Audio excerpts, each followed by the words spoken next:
Logitech as not just a functional device, but really build a cultural and emotional connection with our consumers, and really build a deeper and bigger relationship with them.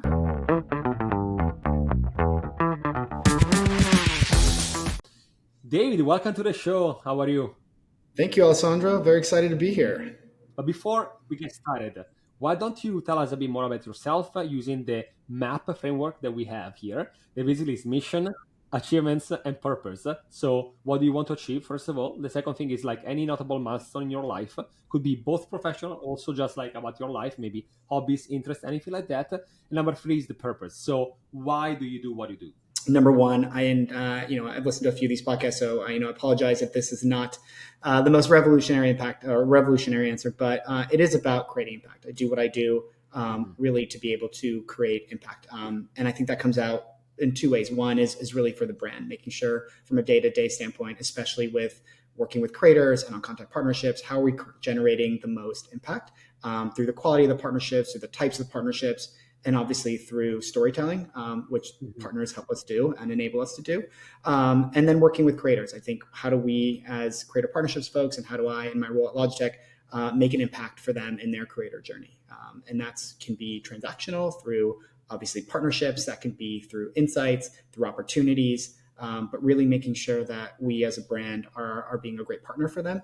And I think that's something, maybe we'll talk about a little bit later as well, but it really starts with that partnership mentality, and through a partnership mentality, making sure that, an impact for both us and for them is achieved. I have a little recency, or think about things in maybe more kind of a recency bias. So I'm really proud of, I think from an achievement standpoint, a lot of what we've been able to accomplish at Logitech over the last couple of years. So I think for some, not all, Logitech has it's been around for, quite a bit of time, since the 80s. And it's, they have a lot of different products, but it can seem more functional sometimes. And I think what I'm most proud of is some of the sort of the bigger swings, some of the bigger partnerships, some of the more sort of cultural experiences and moments that we've been able to generate over the last couple of years, through a partnership with Roblox and Lizzo and Bretman Rock, through a film that we produced that we'll talk about a little bit later as well, with Westbrook Media and Jaquel Knight. So to really position Logitech as not just a functional device, but really build a cultural and emotional connection with our consumers, and really build a deeper and bigger relationship with them. And also, I think my mom now knows what I do more than she's ever had before. So I also think that's an achievement. That's good. My mission has always been around creating value. When I look back at all the things I've done through my career, I've started startups and publishers, and really being creator focused and talent focused at the very sort of heart of it all. The thing that sort of connects everything is creating value. So I try to create value in my personal life with my relationships, and making sure whether it's through humor or through support or whatever it is, just to bring as much value to the people that I love and building relationships with. And then professionally, it's about value when it comes to educating internal stakeholders about the value of creators and what they bring to the table. And at the end of the day, making sure that we as creator partnerships folks, and me in my role, also bring as much value to creators as possible. How is it like Logitech supporting creators, right? On their, in their, let's say, day-to-day job as content creators? Is there anything specific that you're focusing on right now, or is it like trying to give them the opportunity to support them on different aspects at the same time? I kind of look at it from maybe the perspective of three different areas. One is sort of the tangible. So us as Logitech, we create products that creators leverage and use in order to do what they do: a keyboard, a mouse, a webcam, a microphone. And we do that across many different verticals. Number two, it's the kind of let's call it the transactional part of creator partnerships. Through partnerships, through either paid for or sponsorship or affiliate or seeding or always on, whatever sort of type of partnership you enable with a partner, you're providing some value back to them, typically monetarily, to be able to do what they do best. And then number three is, when number one and number two really kind of collide and create as much value as possible, and then it becomes transformational. So how, between the tangible of the products and the transactional of the payment, how can we then create something with the partner that allows them to continue to grow and evolve their creator journey? So again, I think tangible, transactional, and transformational, those three buckets are how we think about supporting creators. And are you finding any specific challenges in any of these three buckets that you just said? Is there a specific pain point that comes more and more often than others? Yeah, I mean, I think so creators are not a monolith, right? You have to really take each relationship and each partnership on a case by case basis. So I think the issues or the questions or what you have to work through sort of differs based on who they are, kind of what the ask is, where they are in their trajectory. When you build these relationships and then you build the partnerships and sort of what comes out of it, that's really where I think a lot of the conversations are, and where you kind of have to sort of focus, what do you need as a brand to sort of reach your KPIs and be effective. And then on the creator side is like, what do I need as a creator to be able to achieve all of that? And I think that's really where a lot of the negotiations or sort of the middle ground is. And then Logitech sort of sits in an interesting place. Like we're a tech brand, we make software, we make products, hardware. It's a little bit different than I would say, working for a fashion brand or working for a beauty brand. I was sitting on a panel recently and someone was like, David's got a really hard job. I have to make makeup cool, and which is a makeup brand cool, and he's got to do it with a keyboard. And like, I thought about that for a second, and I think there's some truth to that, but also like, a makeup creator or a beauty creator or a fashion creator still need, like, in order for them to do what they need to do for the most part, especially if they're a desktop creator, they still need the tools to be able to do that. And those tools are not just, the makeup tools, they're the tools to tell those stories. So I think for us, the challenge is finding the right creators who sort of can understand, what we're trying to achieve, who have a community and a following that recognizes the value of what Logitech is and the products that we have, and then finding the right ways to bring that to life. Also, something that I noticed is that, on this side, the Logitech, if I'm right, you guys also did like different partnership with BIPOC and other, diverse creators, right? Lately, with specific campaigns also. So I wanted to know, because now is a major focus, like, can you talk a bit, like, about these are like, how these are look like? Was it like something specific? Is something like, I guess, also ongoing, but what is the angle, and how you're like approaching something that is so important these days, of course?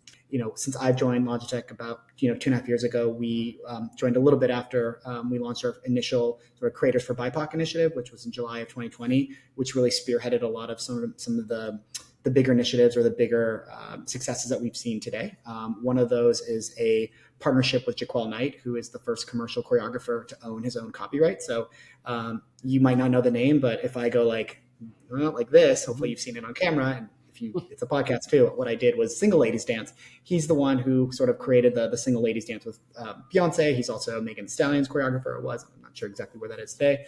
But he really looked at dance, which is true as IP, as true IP, the same way that you would look at songwriting as IP, or drawing a painting as IP. Movement and dance is the exact same thing, but it just wasn't recognized in that same way for many, many years. So he did two things. One is he said, I've created this and I don't want to just be a work for hire. I should own this. And then number two, this was also around the time where, the Black TikTok strike and a lot of the most viral sort of moments in 2020 were really stemming from, diverse creators, many of whom are not big creators. They're just, maybe they might have a couple hundred followers on TikTok, but they create these moments and movements that sort of transcend culture, that influence pop culture and charts. So we really saw that happening, and not just me personally, but a number of people. And we're like, we want to do something about that. So we partnered with Jaquel. We helped create a program where we sponsored 10 creators to own their own copyright, and so that's in process now. And then we didn't stop there. We said, how do we continue to not just tell that story, and impact that story, but be able to do it in a way that doesn't necessarily traditionally feel like as a brand funded or a brand, or a brand ad. So we partnered with Westworth Media. We created a 23-minute short film about Jaquel, about his fight, about the impact that creators are having on pop culture, and we put it out in the world. So won an award recently at best short film at the Essen Short Film Festival. It just got accepted this week into an official Sundance event with brand storytelling. So this was us in a way to figure out, how do we not just reach creators and impact creators, but also, have the brand amplify these moments in a bigger way. So that's one example. And then we just, on a day-to-day basis, we partner and work with diverse creators, BIPOC creators, and creators from all sizes. I think we also, when people talk about diversity, sometimes they don't always capture the full meaning of it. Like, it's not just the top 1% of creators. We work with creators throughout their journey. And honestly, I get more, not that bigger creators are not more fun, I get more joy personally working with and finding sort of the nano and micro and macro creators, and really building those relationships, and really with a focus always throughout, especially since I've been here on D&I. Hello! Is your brand ready to amplify its reach? Well, the Influencer Marketing Factory is here to do just that. We are a global influencer marketing agency helping brands ignite their growth, from influencer identification to campaign strategy, handling legalities and agreements to managing shipping and logistics. We have it all covered. We work with hundreds of brands across different verticals, from Fortune 500 companies to DTC brands. And we don't just stop there. With detailed ROI analysis, we help brands like yours measure success, transforming impressions into actionable conversions. You can find us at the influencermarketingfactory.com, or just search the Influencer Marketing Factory on Google. I really like that you talk about, IP and copyright, and, anything that is intangible, right? That many times can be easy just to be like, yeah, forgotten, but I can see there is more and more interest, right? The movement, as it should be, right? To actually being and giving the right credits, right? To who is building. Again, when you said, for instance, like dance moves, for instance, or many other artistics, right? Things happening that sometimes it's just a bit difficult to label in some way. So thank you for sharing on that. As mentioned before, now let's jump from the intangible, right, to very tangible things that are hardware, right? I know that each creator is different, right? We said that already, multiple times. But have you noticed any trends when it comes to specific hardware and like tools that are bought and used? Is there something that is like more, again, trending lately? Is it about the webcam quality? Is it about keyboards for gamers? Like, again, I know this is very difficult, it depends, but I'm very curious, like what is being sold and bought primarily these days. I think took me by surprise the most during my time at Logitech is that, from the outside, I think people think about keyboards and mice and webcams and microphones. Really generally, there are folks and creators that are like very specific, like coders and developers and, editors that are that geek out a little bit more, that get into the the specs and the text. But generally speaking, most people are, they want something that looks pretty aesthetically. They want something that like sort of fits a space. And so, one of the things that we do a lot, and one of the things that kind of again surprised me most is, our products are really built for purpose. We get really specific about who our products are for, get really tight on like what are the customer profiles, who is the audience, what is the demographic, and then we work with other marketing and product to identify who are the creators that best resonate with that, and then figure out how do we tell that story. So hopefully all of our products are selling really well, but I think when we look at building campaigns from new product launches to campaigns about sustainability or sustaining initial campaigns, it's really about finding the right product creator fit and really getting deep into what that product means and what does that creator do to make something that feels super authentic. No, it makes sense, absolutely. And so when you said about that, imagine that if David now was a content creator, right, going, let's say, live, doing a streaming and be like, hey guys, I'm using this specific Logitech webcam. You can buy it from this link. You get money because of the affiliate link. Logitech is making money on the sale. The user can easily buy that, right? So it's a very smooth thing. Affiliate marketing is, of course, has been existing for years and years and years. It's just adapting now to new ways of buying and selling online. So I wanted to ask you, in that case, one of the metric would be how many conversions, right? Was brought in thanks to a specific influencer or a content creator. I'm curious, what are some of the other conversion-driven metrics that a company like Logitech looks at when you, let's say, run an influencer marketing campaign? So I think what you described also is just like the ultimate win-win-win. And so when affiliate marketing works the best, it's when, it's the right product with the right creator, bringing the right value in the right way to their audience. And so along that way, the brand wins because they're registering sale. The creator wins because they're bringing they have some upside, but they've created and brought their community an opportunity that the community wants and is excited about. And the community or the customer wins because they get to buy something that they didn't realize existed, or they get some value from a discount or whatever else. And more importantly, they also get to support a creator that they care about because that relationship is really important. Conversion's hard. It's a long road. For us, it's all about testing. I think we at this point add conversion elements to all of our partnerships, and some are really great and they work well, and some some don't. I think one of the things that we're doing more than ever before, and I think most brands are in my conversations, is that focus on performance. So typically when you work with creators, I think they're really top of funnel, right? They're about generating awareness. They're about creating excitement. They're about creating beautiful stories and assets and imagery that can help inspire some sort of intent. The challenge is figuring out how to take that sort of natural top of funnel approach and start moving people towards, middle of the funnel and bottom of funnel. So for me, one of the things that I look at the most is, and this can be, maybe this is a little more elementary, but it does give you the right cues, is not just conversion rate, but click-through rate. So if I look at something like CTR, I feel like, that the creator has done a lot of what we've asked them to do. They've created a piece of content or an asset that is well done, that connects with their audience, and it's connected with their audience in such a way that it inspires them to take an action. And that action is to click on a link or go to the website. And so once they get there, it's like, the creators, they get you to the restaurant, but they can't make you order the chicken parm or the meatballs or, we were talking about Italy before, so that's why we're in an Italian restaurant now. But it's up to the cooks in the restaurant to make the menu and the food and everything else appetizing. And so that's what, we focus on a lot. Like, how do we make the process of conversion as easy as possible for the creators and for their audience? So click-through rate, I think, is something that's super important. I really like, and thank you for saying about the CTR. Just today was thinking, commenting on someone else like LinkedIn post about how many times influencers, right, they post about something, but the conversion doesn't necessarily happen at the same time, right? Because if you want to buy something that could be a bit more expensive than just, a cheap product on TikTok shop, it takes time for you to be like, okay, let me save it. Let me think about it. I don't have the money now, but maybe in a month. Do I really need this, right? So you got into the life cycle, right? Like of thinking, like be like, okay, I like this one, but maybe I don't really need it right now. But still, you got that thanks to the influencer, right?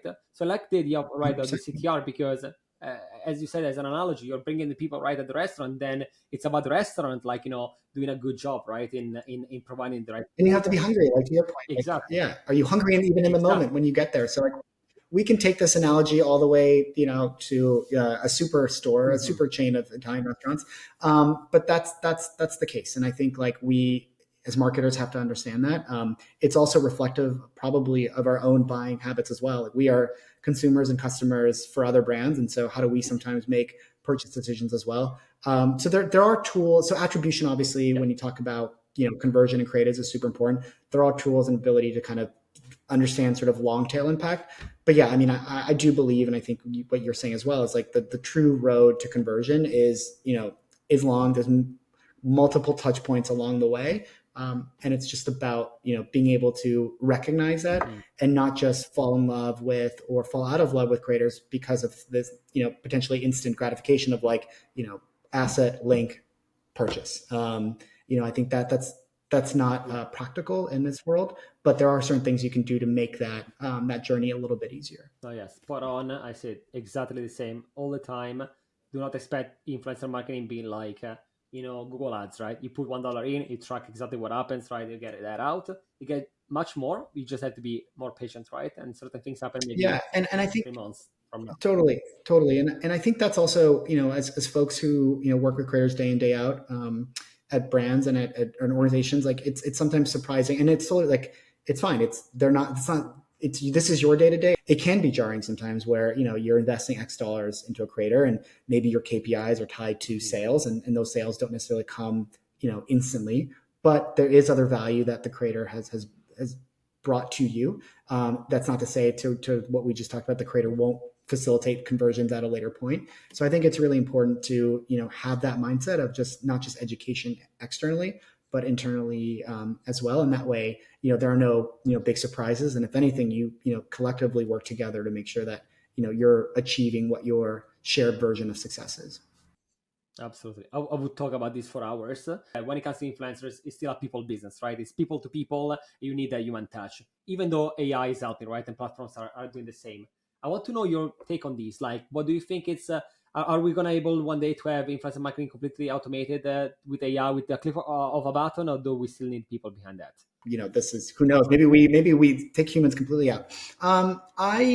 listen, I'm a little biased. This is what I do for a career and living. Like I hope that, there is some value long term. But I truly do. I think like there are, to your point, I think AI is a game changer. I think we totally still sometimes don't completely understand how big of a game changer it will be. It's going to make things, I think, a lot bigger and better. And I think reduce the barrier of entry in a lot of ways as well. I think people forget, like, top creators, like there's teams, they have a lot of resources. Like, fortunately, like these smaller creators don't necessarily have that. And I think AI will definitely be able to play a role in that.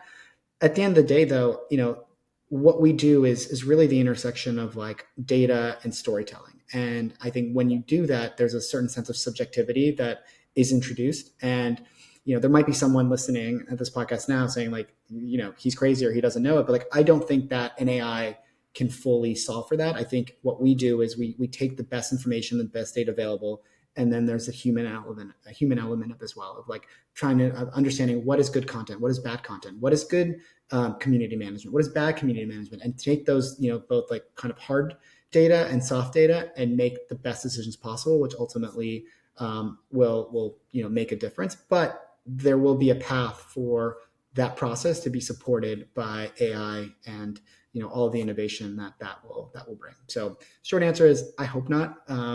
Long answer is let's talk in 18 months and just see exactly what's going on. I think we're on the same page on this. Good. David, thank you so much for being with me today and for sharing all your knowledge with us. Thank you very much. Happy to be here, and looking forward to the next one. Fantastic. This was the Influence Factor by the Influencer Marketing Factory, and I'll see you next week.